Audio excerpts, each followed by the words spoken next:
Pitagoras. Pitagoras lahir sekitar tahun 570 sebelum Masehi di Pulau Samos di daerah Ionia. Ia adalah seorang matematikawan dan filsuf Yunani yang sangat terkenal dan dikenal sebagai Bapak Bilangan melalui teoremanya. Ia juga memberikan sumbangan yang penting terhadap filsafat dan ajaran keagamaan pada akhir abad ke-6 sebelum Masehi. Ia dikenal sebagai pendiri sekolah filsafat yang mampu bertahan hingga 200 tahun lamanya. Selepas berkelana untuk mencari ilmu, Pitagoras kembali ke Samos dan meneruskan pencarian filsafatnya serta menjadi guru untuk anak Polikartes, penguasa Titan di Samos. Sekitar tahun 530 sebelum Masehi, karena tidak sejalan dengan pemerintahan tirani Polikartes, ia pindah ke kota Crotona, sebuah koloni Yunani di Italia Selatan. Di kota tersebut, ia mendirikan sekolah filsafat yang menerima murid tanpa membedakan jenis kelamin. Sekolah itu berkembang pesat dan menjadi sangat terkenal. Bahkan dari sekolahnya itu pula, ia menemukan jodohnya karena akhirnya ia menikah dengan salah satu murid perempuannya. Ia juga mendirikan sebuah tarekat agama atau mazhab yang kemudian para pengikutnya disebut sebagai kaum Pitagorian.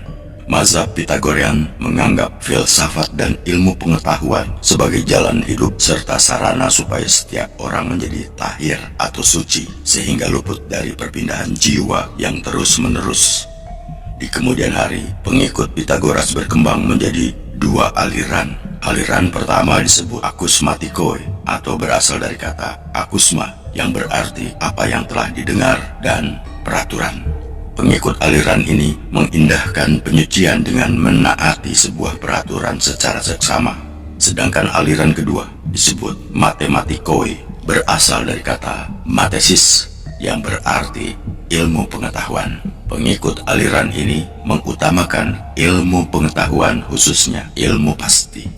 Pitagoras dan murid-muridnya percaya bahwa segala sesuatu di dunia ini berhubungan dengan matematika dan merasa bahwa segalanya dapat diperkirakan serta diukur dalam siklus baritme. Mereka percaya jika keindahan matematika yang disebabkan oleh segala fenomena alam dapat dinyatakan dalam bilangan-bilangan atau perbandingan bilangan. Tidak begitu jelas gambaran rinci mengenai perjalanan hidup Pitagoras. Setelah mendirikan sekolah filsafat, disebutkan ia pergi ke Delos pada tahun 513 sebelum Masehi untuk menolong Peresides, penolong sekaligus gurunya, dan menetap di sana sampai meninggal pada tahun 475 sebelum Masehi.